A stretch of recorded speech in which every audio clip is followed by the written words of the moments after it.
भारत में है सब्ज तवानाई से मुतालिक टेक्नोलॉजी में कायदाना किरदार अदा करने की सलाहियत। सब्ज तरक्की पर बजट वेबिनार में पीएम मोदी ने कहा कि बजट में मौके और महफूज मुस्तकबिल की जमानत है मौजूद।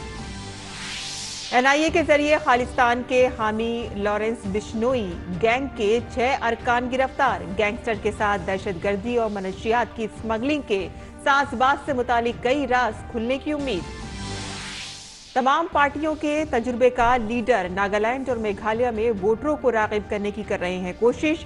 असेंबली इंतखाबात की मुहिम पहुंच रही है आखिरी मरहले में।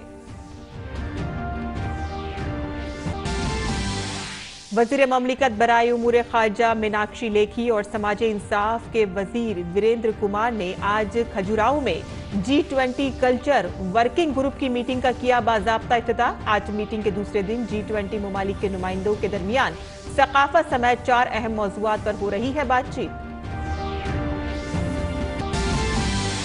बेंगलुरु में G20 वज़राए खजाना और मरकजी बैंकों के नायब सरबराहों की मीटिंग का आज दूसरा दिन। इतालवी वजीर खजाना और अमेरिकी वजीर खजाना ने की मालियात से मुतालिक मौजूदा आलमी चैलेंजों का हल तलाश करने की कोशिश।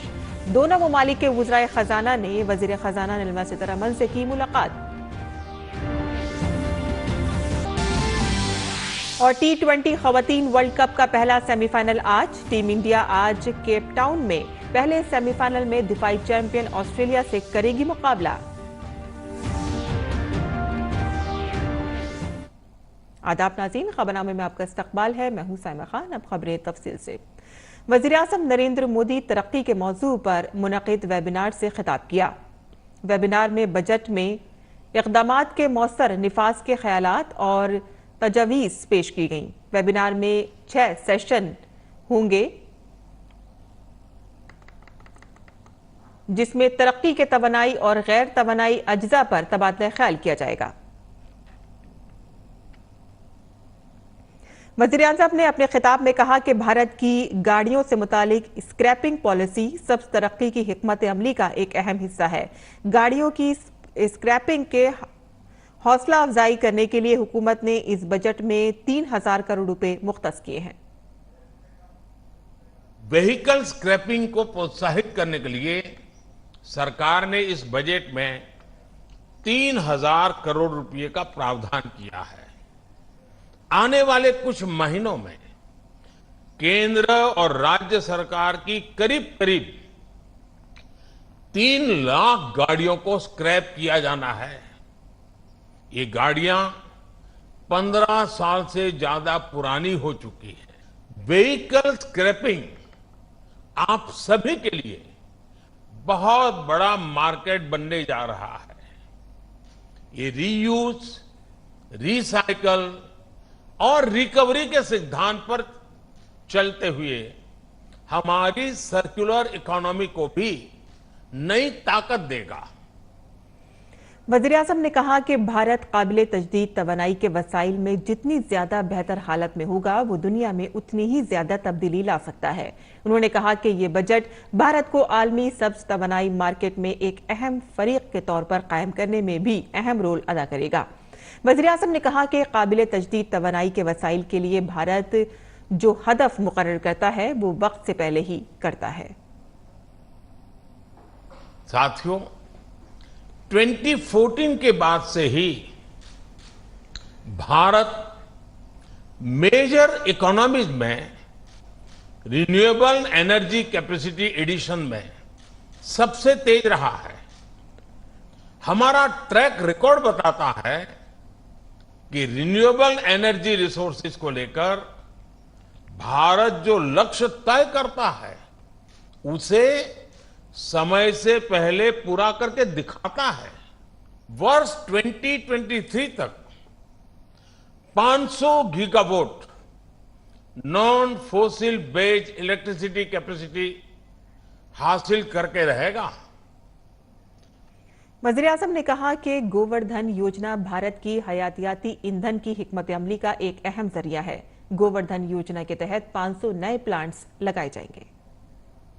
गोवर्धन योजना के तहत 500 नए प्लांट लगाने की घोषणा की है। ये पुराने जमाने के गोबर गैस प्लांट की तरह नहीं होते। इन आधुनिक प्लांट्स पर सरकार 10,000 करोड़ रुपए खर्च करेगी। सरकार का वेस्ट टू एनर्जी प्रोग्राम देश के प्राइवेट सेक्टर के लिए, हमारे एमएसएमईज के लिए एक नया मार्केट बना रहा है। प्राइवेट सेक्टर को उत्साहित करने के लिए सरकार टैक्स में छूट के साथ ही आर्थिक मदद भी दे रही है। वजीर-ए-आज़म ने कहा कि सब्ज तवानाई से जुड़ी टेक्नोलॉजी में भारत दुनिया में आगे बढ़ सकता है। भारत ग्रीन एनर्जी से जुड़ी टेक्नोलॉजी में दुनिया में लीड ले सकता है। ये भारत में ग्रीन जॉब्स को बढ़ाने के साथ ही ग्लोबल गुड में भी बहुत मदद करेगा। ये बजट आपके लिए एक अवसर तो है ही, इसमें आपके भविष्य की सुरक्षा गारंटी भी समाहित है। बजट के हर प्रावधान को अमल में लाने के लिए हमें तेजी से काम करना है। दरियासना वजीर खजाना ने आज G20 के नायब वुज़राए खजाना और मरकजी बैंकों के नायब सरबराहों के इजलास से पहले अपने इतालवी हम मनसब गियानकार्लो जियोरगेट्टी से मुलाकात की। इटली के वजीर खजाना ने 2023 में G20 इंडिया की कामयाब सदारत के लिए अपनी मुकम्मल हिमायत का इजहार किया।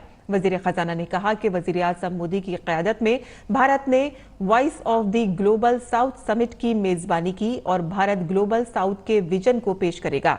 इतालवी वजीर ने यह भी अंदिया दिया है कि इटली ग्लोबल नॉर्थ और ग्लोबल साउथ के दरमियान एक पुल की हैसियत से कायम रहेगा। वजीर खजाना निर्मला सीतारमण ने आज अमेरिकी वजीर खजाना जेनेट येलन से मुलाकात की। ये मीटिंग बेंगलुरु में FMCBG G20 की पहली मीटिंग से पहले हुई। दोनों रहनुमाओं ने G20 इंडिया की सदारत के तहत G20 फाइनेंस ट्रैक की तरजीहात पर तबादला ख्याल किया। दोनों रहनुमाओं ने तवानाई की मुंतकली की शिराकतदार और के अलावा MDP को मजबूत बनाने, आलमी फरीकों के अदम इस्तेहकाम, असासों की कमी और सेहत पर अपने नुक्ता नजर पर तबादला ख्याल किया। दोनों फरीकों ने इस बात पर इत्तेफाक किया कि कोविड-19 वबाई मर्ज से सीखे गए असबाक को फरामोश नहीं किया जाना चाहिए और मुस्तकबिल में वबाई मर्ज के लिए तैयारियों को बढ़ाने की जरूरत है। और आगे बढ़ते हैं, जहां भारत की सदारत में मुल्क में डिजिटल और मालियाती बुनियादी ढांचे को मजीद मजबूत बनाने के मकसद से G20 के मालियाती नायब वुज़रा और मरकजी बैंकों के नायब सरबराहों की मीटिंग बेंगलुरु में जारी है। आज इजलास का दूसरा दिन है। वजीर खजाना निर्मला सीतारमण बहस में हिस्सा लेने के लिए बेंगलुरु में हैं। वजीर खजाना ने इस इजलास के मौके पर इटली, अमेरिका, स्पेन, इंडोनेशिया और बरतानिया समेत 10 से जायद मुमालिक के साथ दो तरफा बातचीत भी करेंगी। इसके अलावा मरकजी वजीर खजाना कई बैनुल अक़वामी तंजीमों के नुमाइंदों से भी बातचीत करेंगी। और आगे बढ़ते हैं, जहां सकाफत और उमूर खारजा की वजीर ममलिकत मीनाक्षी लेखी और समाज इंसाफ के वजीर वीरेंद्र कुमार ने आज खजुराहो में G20 culture working group meeting का बाज़ाब्ता इफ्तिताह किया। आज दूसरे रोज एक अहम इजलास में G20 मुमालिक के नुमाइंदों के दरमियान सकाफत पर बातचीत हो रही है। इस मीटिंग में आज और कल कल्चर से मुतालिक 4 अहम मौज़ूआत पर बातचीत होनी है। इन 4 मौज़ूआत में सकाफती इमलाक का तहफ़्फ़ुज़, बहाली और एक पायदार मुस्तक़बिल के लिए विरसे का इस्तेमाल, सकाफती और तख्लीकी सनतों का फ़रोग़ और तख्लीकी मईशत और सकाफत को महफूज रखने और फ़रोग़ देने के लिए डिजिटल टेक्नोलॉजीज़ का फ़ायदा उठाना शामिल है।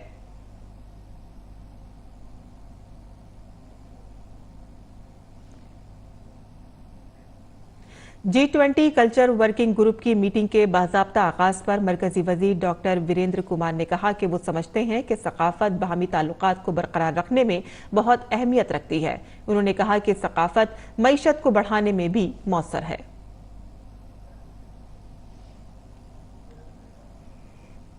कि भारतीय संस्कृति के विभिन्न पहलू की सामुदायिक जीवन शैली और सामूहिक निर्णय लेने की संकल्पना पर ही आधारित है। जैसा कि हम जानते हैं कि संस्कृति हमारी पहचान है, जो विश्व के समक्ष हमारे विचारों एवं हमारी प्रतिबद्धता व सक्षमता को दर्शाती है और भविष्य का मार्ग तैयार करती है। इसी भावना से ओतप्रोत होकर मुझे यह विश्वास है कि इस वर्ष G20 का यह मंच संस्कृति को और अधिक समृद्ध बनाने में महत्वपूर्ण भूमिका अदा करेगा।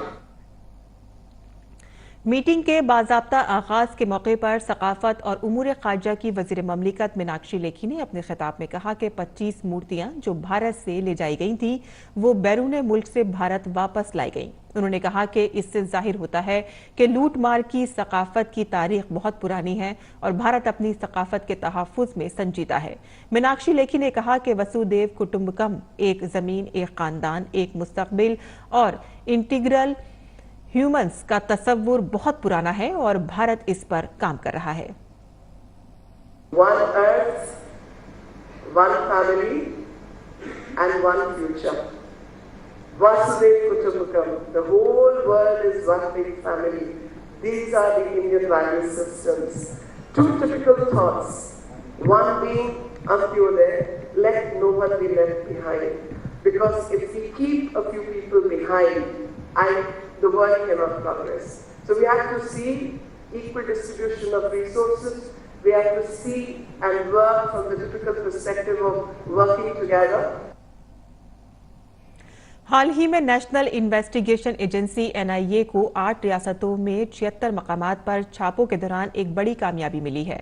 NIA ने दहशतगर्द, गैंगस्टर, मनशियात फरोशों के साजबाज के खिलाफ छापे मारकर 6 लोगों को गिरफ्तार किया है। गिरफ्तार होने वालों में लखी खोकर भी शामिल है, जो कि अर्शदीप सिंह उर्फ अर्श दल्ला का करीबी साथी है, जो कि कनाडा से आने वाले इश्तिहारी दहशतगर्द है।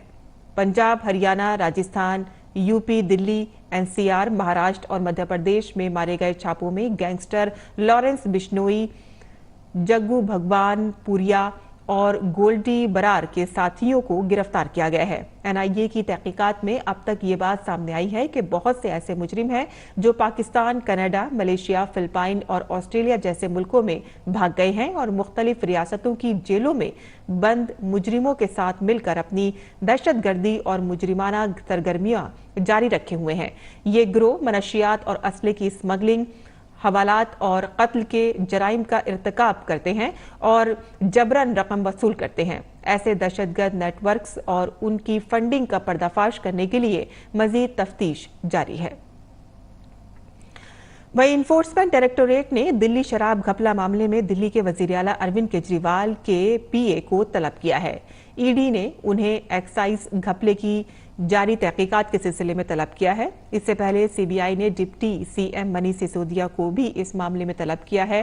दिल्ली हुकूमत ने 17 नवंबर 2021 को नई शराब पॉलिसी नाफिज की थी। इस पॉलिसी के तहत कई नई दुकानों को खोलने की इजाजत दी गई थी और मजमूई तौर पर 849 दुकानें खोली जानी थी और इस पॉलिसी में शराब की तमाम दुकानों को प्राइवेट कर दिया गया था।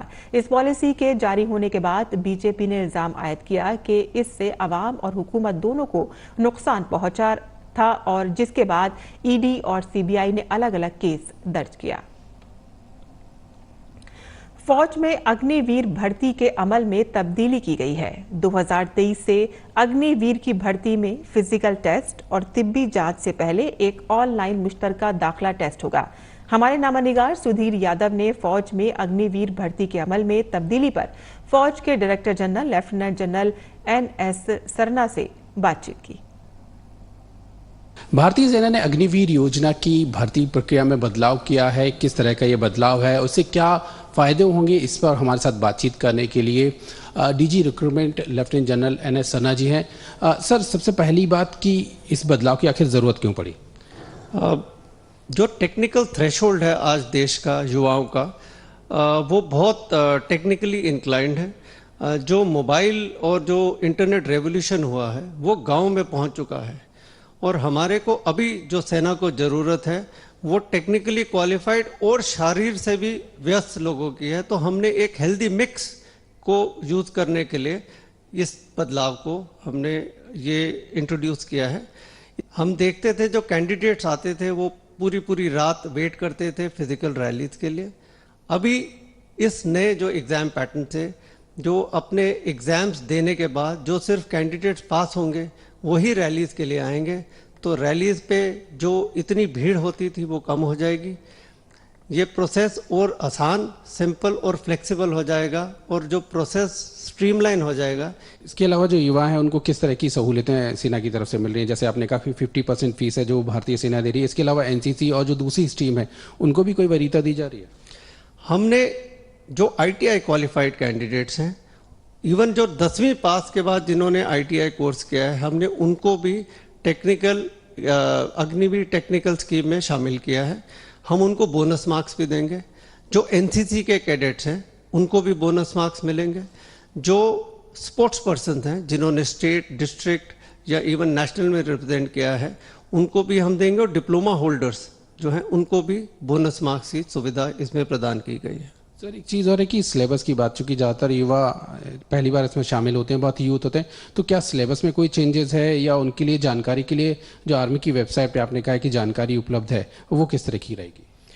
देखिए, सिलेबस में कोई बदलाव नहीं है और पैटर्न ऑफ एग्जाम में भी कोई, जो जिस तरह के सवाल पहले आते थे उसी तरह के सवाल आएंगे। सिर्फ अभी जो पहले पेपर पेंसिल में एग्जाम होता था, अभी कंप्यूटर पे बैठ के एग्जाम दिया जाएगा और इसमें कोई बदलाव नहीं किया गया है।